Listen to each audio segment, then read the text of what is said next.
So I'm curious, what are mantras actually, and why do you use them, Okay. and how do you use them? So mantras are tools to free us from the ordinary mind and to protect the ordinary mind as well. That's a literal meaning of the word mantra. And in the tradition that we are trained in, they are chants from India in Sanskrit that can be applied specifically in a way that the energy body can be recalibrated, and they can be used as like sonic tools or sound needles in order to activate certain parts of our energy body. Mm-hmm. Do you have an example? Okay, so a simple example could be the Mula mantra, the root mantra of Ganesha. Ganesha has a very grounding energy, right? And it activates our Muladhara chakra, so the root chakra in our perineum at the base. And through chanting this mantra, we also activate our power of discernment. So it works on different levels in the energy body. Hey. Yeah. Interesting. Nice. And the energy body is not just made of the chakras, it's also made of other elements like the central channel and the nadis, the energy lines that fill our energy body like a web of light. It's like the meridians you use in acupuncture. Exactly. Yeah. Yeah. And the central channel is like a pillar of light that streams from our perineum to the crown of the head. Crown of the head, like up and down. So it's like the central axis of our being, and so much more, which we will experience in this retreat. So we will go on a journey of exploration with all of you into the fascinating world of mantras and the energy body, how they interrelate, how we can really fine-tune our perception and step into more sensitivity and aliveness. Yeah, well, the practices are mainly from the classical Tantra tradition and Nada Yoga. Nada Yoga is the yoga of sound. So we will work with different elements in these practices, like combining the mantra with certain hand gestures called mudras, visualization, and breath work. Those are the main ingredients with these practices, which are very, very powerful and very, very effective, especially if we practice them daily. They can deeply change our psyche, you know, our way of perceiving the world, of being in the world. And they can gently, or sometimes not so gently, strip away that which keeps us from full aliveness. So for who would you say this retreat is suitable? Yeah. Is it people with a lot of experience in yoga or mantra, or beginners? Should I be able to sing? Stuff like that. Okay, well, first of all, everybody can sing, no matter what they say. Everyone who can hear can sing. Yeah, so that's not an excuse. And we really open this to everyone. Doesn't matter if you're a beginner or intermediate or advanced yoga practitioner. You can come in just wanting to learn a few chants for your classes, for your asana classes, or... Meaning as being a yoga teacher? Yeah, for example. Or you could be somebody who just loves to sing. You could be somebody who's in a life crisis and wants to find a way to navigate through it more skillfully or more empowered. You could just come in with a curiosity about energy, about classical tantra. You could just come in saying, you know what, guys, I just want 5 days of relaxation. I just want to drop one level lower, get out of my head, and really feel the essence of my being. Yeah. Good. And then I'm curious, like, why are you interested in mantras and the energy body? Can you share a little bit about how you got on this path, about your background? Why are you sitting here? Well, for me, mantras are a huge door opener. They, for me, they really let me drop into the essence, and they are a really like fast highway almost into this expansion of consciousness. And there is this sweetness to the mantras, like just the sort of the diving into the sound, immersing myself in the sound. And you know, in classical tantra we say that the mantra is the sound body of the deity. So we are in intimate communion with the divine, and that just changes everything profoundly. Like the literal meaning of mantra, I can really feel it. I can feel the freedom from the ordinary mind, the freedom from everyday thought patterns, and really dropping deeper into this big exhale. The big exhale. Yeah. That's a good name. Maybe we should change the title. The big exhale.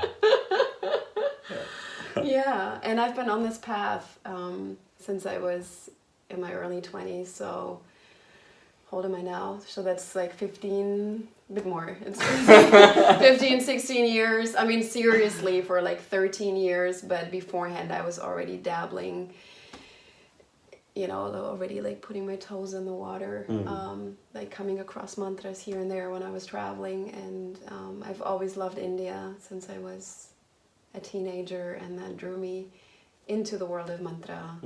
And then a huge door opened when I met my first teacher, Anandra George, and got into the classical tantra with her 3 years ago, I believe, and now with Christopher Harish Wallace, who's actually both of our teacher, and he's just phenomenal, and we receive so much from him, and are happy to share what we have been receiving from our teachers and from the lineage of classical tantra.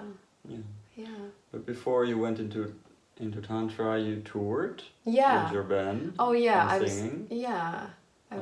I was touring the world with Ben Vogt for 10 years as the Love Keys. That's how I got deeply into mantras. Like every weekend we'd be on stage, and you shared during breakfast that you played about 1,000 kirtans.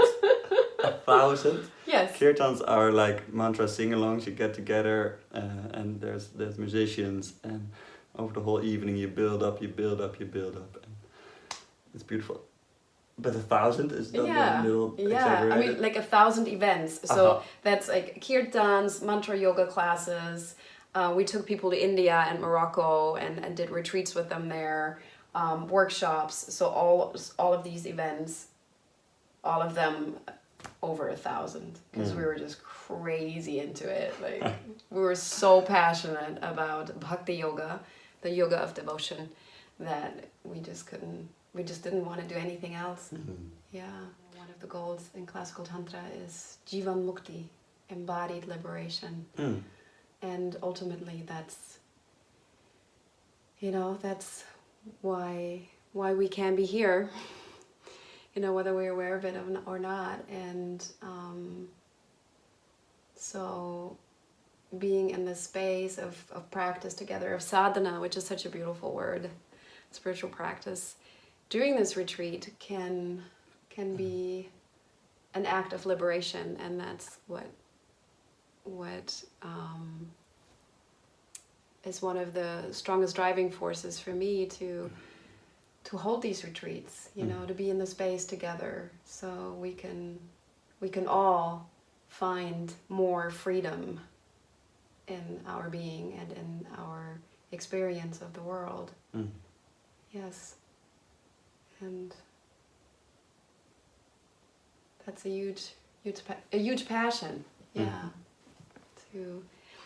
To find, and also to find out together, like, which path is it that speaks to you the most. Like, is it through chanting that this door opens, or is it through this energy body practice or that, or is it through the philosophy? Is it like does your intellect need to be fed first for your mind to become more still, or, you know, is it the silent meditation? Is it the open sitting? What is it? And we will explore all of this during the retreat, so everyone can go home with kind of a toolkit of navigating the embodied life in a more empowered way. Yeah. Beautifully phrased. Yeah. Our intention is to build a really strong container where transformation is possible, where alchemy can happen. So especially for the ones of us who, you know, who are struggling, who are suffering, who are in some form of pain, that there can be some relief, some digestion, some lightness, or some deepening, whatever is desired, that we all, you know, support each other in that process through these powerful practices from this ancient lineage that holds so much for all of us. Yeah. Yeah. Beautiful. So I'm curious. You spend hours and hours each day on your mantra practice. Like, why do you do it? What does it bring you personally? To me, mantras are the most direct path into a world that is beyond everyday thinking and feeling. And at times the change I perceive is almost dramatic. Like, I sit down at the harmonium, I start chanting, and I can feel just this weight being lifted off my shoulders, or I can feel myself fully entering my physical body. Like, you know, sometimes I'm so scattered from life, from everyday life, that I need something to sort of like pull me back in. And that's what mantras do. To me, they are a way of liberation, and they are also a path into embodiment, like, and connecting deeply, like being in intimate communion, with, you know, with an energy signature, with the deity, with an aspect of the divine that I can feel. I can feel being in relationship with it. Like, the more I engage with the mantra through japa as well, like through the recitation of a mantra 108 times every day, and through chanting, that my energy body changes, and the frequency of it sort of becomes, there's an entrainment happening, right? So that the energy of the deity becomes like, it filters into my being, and I can sort of embody the qualities of the deity more and more on a long-term scale. Like, this is talking, you know, hours and hours and hours of practice. And japa does take a long time, but the fruits are just so ecstatic at times. Like, you know, it can totally shift your way of being, And that's why I spend so many hours like studying and practicing the mantra marga, the path of mantra, which is also another name for classical tantra.